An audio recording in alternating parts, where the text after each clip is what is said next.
बंधु माने आजिर एही कार्यक्रम को आपण मानक स्वागत।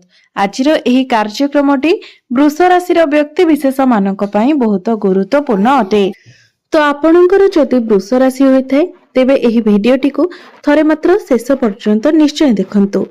वृष राशि व्यक्ति विशेष मानकर जीवन एही कुंभ संक्रांति परठारु बदलिबाको जाउछि, कारण ग्रह नक्षत्र मानक चलन रे एक बहुत बड़ परिवर्तन हेबाको जाउछि, जहा द्वारा आपणक जीवन रे चलीथिबा समस्त दुख कष्ट एवं समस्यार अंत हेबाको जाउछि एवं पुणी थरे खुशी फेरिबाको जाउछि।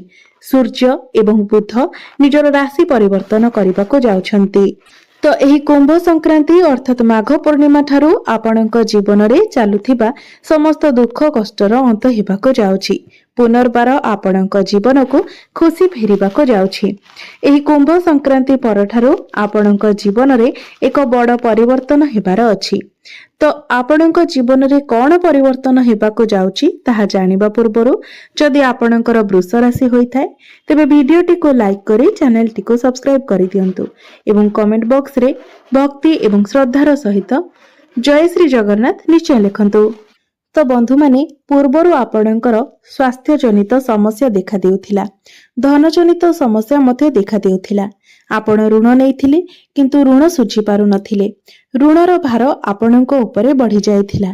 आपणकर गृह परिवार रे खुशीर वातावरण नथिला। आपणकर शिक्षा क्षेत्र रे समस्या देखा जाउथिला। आपणकर अजथा खर्च मते हेउथिला। समाज रे आपणकर मान सम्मान कम होई जायथिला। आपणको चाकरी प्राप्ति होई पारु नथिला। संतान संतति पाई आपण चिंतित रहुथिले। आपणकर व्यापार रे लॉस हेउथिला। प्रेम जीवन रे मध्य समस्या देखा देउथिला। तेबे एही भली जहा भी समस्या आपणको जीवन रे चालुथिला ताहा एही कुंभ संक्रांति परठारु दूर हेबाको जाउछि। आपणको जीवन रे पुणी थरे नूतन सूर्योदय हेबाको जाउछि। तो बंधु माने आसंतु आरंभ करिबा आजिर एही कार्यक्रम को, जहा कि जन्म राशि एवं चंद्र राशि उपरे आधारित अटे। तो राशि चक्रर 12 गोटी राशि मध्यरु द्वितीय राशि हेउछि वृष राशि। बंधु माने आपणकर राशिर अधिपति हेउछन्ति शुक्र एवं शुक्र आपणकर एकादश भावरे उच्चस्थ अछन्ति एवं भल स्थिति रे अछन्ति, जहा फल रे मास सारा आपणकर स्वास्थ्य बहुत भल रहिबो, कारण एही मासरे शुक्रंकर कोनोसी राशि परिवर्तन नाही। तो स्वास्थ्य दृष्टिरु आपणक पई कुंभ संक्रांति पररु समय बहुत ही भल रहुछि। एहा सहित आपणकर प्रथम भावरे देवगुरु बृहस्पति विराजमान अछन्ति। तो जेहेतु आपणकर प्रथम भावरे शुभ ग्रह विराजमान अछन्ति, तो निश्चित भावरे आपणकर स्वास्थ्य बहुत भल रहिबो। विद्यार्थी मानक पाई मध्य कुंभ संक्रांति परर समय बहुत भल रहिबो। जो माने विद्यार्थी अछन्ति तो आपणकर जति कुंभ संक्रांति परे कोनोसी एग्जाम रहिछि तो एग्जाम रे मध्य आपणको निश्चित भाबरे भल फल मिलिबो। आपण जदि कोनोसी फॉर्म फिलअप करबा पई चाहुचंती, कोनोसी एडमिशन करबा पई चाहुचंती, तो सेथि पई मध्य आपणको पई समय बहुत भल रहिबो। तो विद्यार्थी माने जो माने अछन्ति शिक्षा क्षेत्र रे आपण बहुत अधिक उन्नति करिवे। पाठ पढ़ा रे आपणको अनेक सफलता मिलिबो।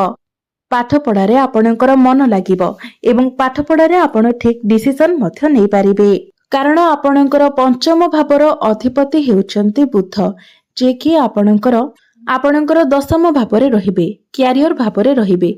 ताहा दशम स्थानटी मध्य केंद्र होइथाय।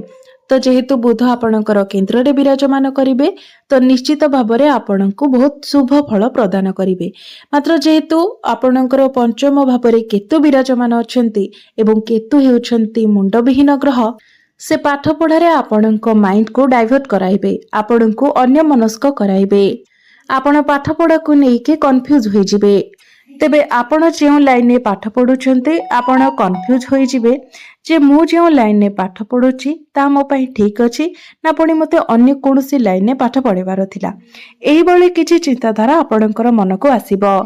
एहा व्यतीत जो माने प्रेम जीवन रे अछन्ती सेमानंको पई मध्य कुंभ संक्रांति परर समय बहुत भल रहिबो, कारण पंचम भावटी होइथाय प्रेम जीवनर भाव एवं आपणकर पंचम भावर अधिपति बुध आपणकर दशम भावरे विराजमान अछन्ति एवं आपणकर प्रथम भावर अधिपति शुक्र शुक्र मध्य आपणकर एकादश भाव में रही सीधा सड़क आपणकर पंचम भाव को दृष्टि देवे जहा फल आपणक मध्य काम भाव जागृत हो पारे।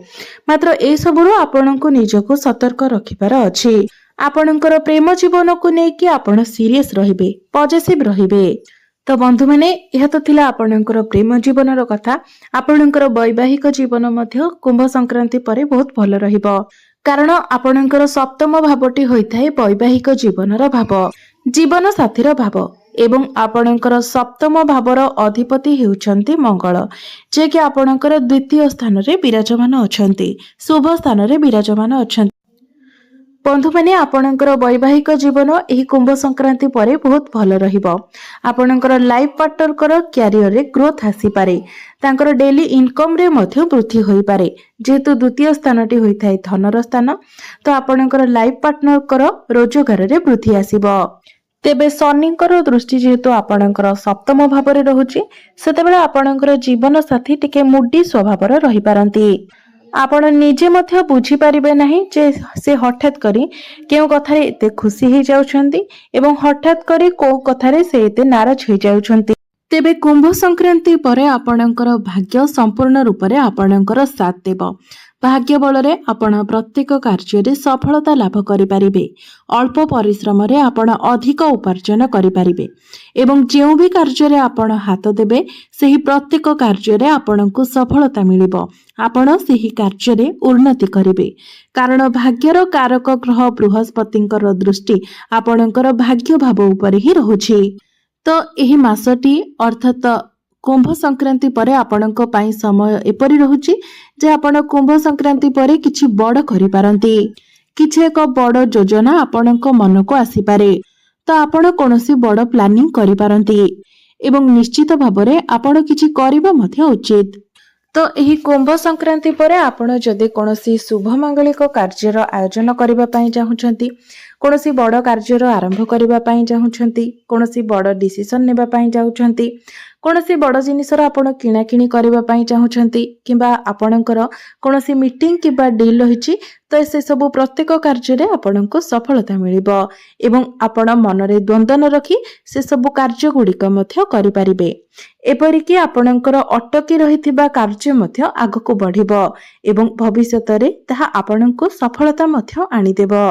बंधु माने कुंभ संक्रांति परे आपणकर क्यारियर मध्य बहुत भल रहिबो, कारण दशम भावटी होइथाय आपणकर क्यारियर भाव, कार्य क्षेत्रर भाव एवं आपणकर दशम भावर अधिपति हेउछन्ति शनि, जे कि दशम भावरे ही विराजमान अछन्ति एवं दशम भावरे रही शनि शश नामक राजयोगर निर्माण करूछन्ति।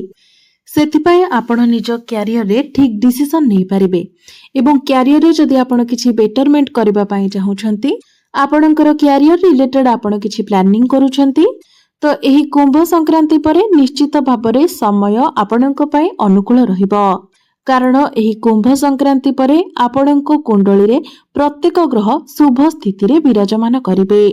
तो क्यारियर को लेकिन आपण जहाँ भी किछि चिंता करूछन्ति, क्यारियर रे आपण जहाँ भी किछि परिवर्तन करबा पई चाहुछन्ति, किछि बड़ करबा पई आपण चिंता करूछन्ति, ताहा आपण निश्चित भाबरे करबा उचित, कारण आपण जदि से सब करंती तो निश्चित भाबरे प्रत्येक क्षेत्र रे आपणको सफलता मिलिबो। आपणकर व्यापार वाणिज्य मध्य कुंभ संक्रांति परे बहुत भल रहिबो। बंधु माने बेले बेले खूब कम समय आम जीवन रे एपरि आसी थाए जेतेबेले आम कुंडली रे समस्त ग्रह माने शुभ स्थिति रे थांती।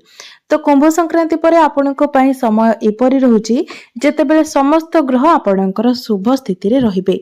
तो निश्चित भाबरे कुंभ संक्रांति परे आपनको प्रत्येक क्षेत्र रे सफलता मिलिबाको जाउची। एही समय आपनको आपणक बड़ भाई भौणीकर सपोर्ट मध्य प्राप्ति हेबो, पितांकर साहाय्य सहयोग मध्य आपणको प्राप्ति हेबो। तेबे मोटामोटी भाबरे देखिबाको गले कुंभ संक्रांति परे आपण प्रत्येक क्षेत्र रे उन्नति करिबाको जाउछन्ति, ताहा आपणकर शिक्षा क्षेत्र रे हेउ, प्रेम जीवन रे हेउ, वैवाहिक जीवन रे हेउ, आपणकर भाग्य, क्यारियर किंबा व्यापार वाणिज्य रे हेउ, प्रत्येक क्षेत्र रे आपणको सफलता मिलिबाको जाउछि। तेबे अधिक शुभत्व प्राप्ति करबा पई आपण प्रत्येक दिन हनुमान चालीसार पाठ करंतु ଏବଂ ପ୍ରତ୍ୟେକ ଦିନ ଆପଣ ଗାୟତ୍ରୀ ମନ୍ତ୍ରର ମଧ୍ୟ ଜପ କରନ୍ତୁ। ଏହା ଛଡା ପ୍ରତ୍ୟେକ ଦିନ ଆପଣ ବୁଧଙ୍କର ବୀଜ ମନ୍ତ୍ର ମଧ୍ୟ 108 ଥର ଜପ କରନ୍ତୁ। ନିଶ୍ଚିତ ଭାବରେ ଆପଣଙ୍କୁ ଅଧିକ ଶୁଭତ୍ୱ ପ୍ରାପ୍ତି ହେବ। ତ ବନ୍ଧୁମାନେ, ଆପଣଙ୍କର ଜୀବନ ମଙ୍ଗଳମୟ ହେଉ, ଏହା ହିଁ ଈଶ୍ୱରଙ୍କ ନିକଟରେ ମୋର ପ୍ରାର୍ଥନା। ଧନ୍ୟବାଦ।